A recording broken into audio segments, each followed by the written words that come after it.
We came across this one, didn't seem perfect. It was a very rundown, weatherboard, dilapidated Victorian on a small street, probably the worst property in the street.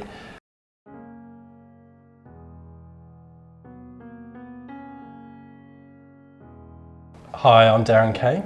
And I'm Amy Hallett, and together we are co-directors of Topology Studio, and this is our home.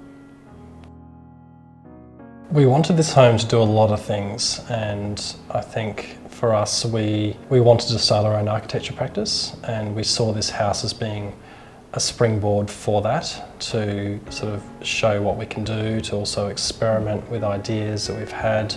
And the opportunity to do things that perhaps clients might not do. We really wanted to think about the site and where this is located. So we're one street back from the beach, and we really wanted the building to express its location and its landscape. Some of that was seen in the old house. You could really see the timber was stripped bare and completely weather grey, and there's something beautiful about that, and it's sort of telling the story of the landscape in which it exists. And I think this house, we really wanted to express that notion of its coastal location. It's a very tight site.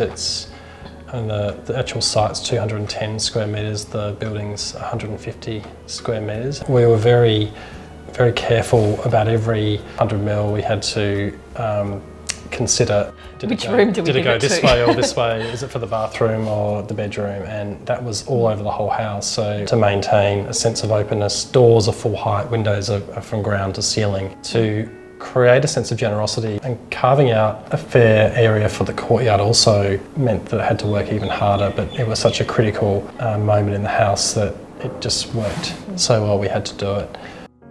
Bringing the central courtyard in was a key manoeuvre in this home, to having a direct relationship from the kitchen and dining to an outdoor space.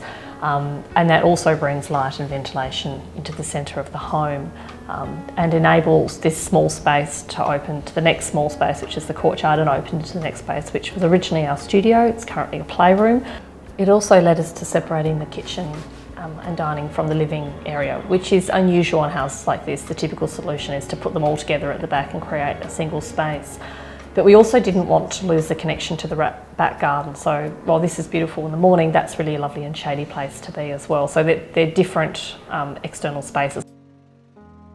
Connection to the street was really important as well, and I think from a community engagement point of view, we felt very strongly about that. It's a very tight street. We know a lot of our neighbours. We know all of our neighbours. We know all of our neighbours, yeah. And it's important to be able to stand up in the kitchen and engage, see someone arriving at the front of the house, waving to them and then opening the front door. And the other thing that was important was sound. So the light switches are the same kind of light switches that were in the Victorian home. They've got a beautiful feel to them. They're made of solid brass. And when you flick them, they click. So there's a proper sound. And it's been lovely to raise our children in this home and see how they react to it. So you can design whatever you like, and children will just come up with their own ideas. So for us it's a stair, but it's not a stair, it's a shoe shop, it's a bus, it's an aeroplane. Amphitheatre. Amphitheatre for performances. Yeah. The way the children you constantly use and change the spaces is actually a real joy to see. It's been a good teacher as well, I think, this house. It's taught us a lot about detail and what's important in the detail, things that you may have been focused on previously, like alignments and things that had to be perfect.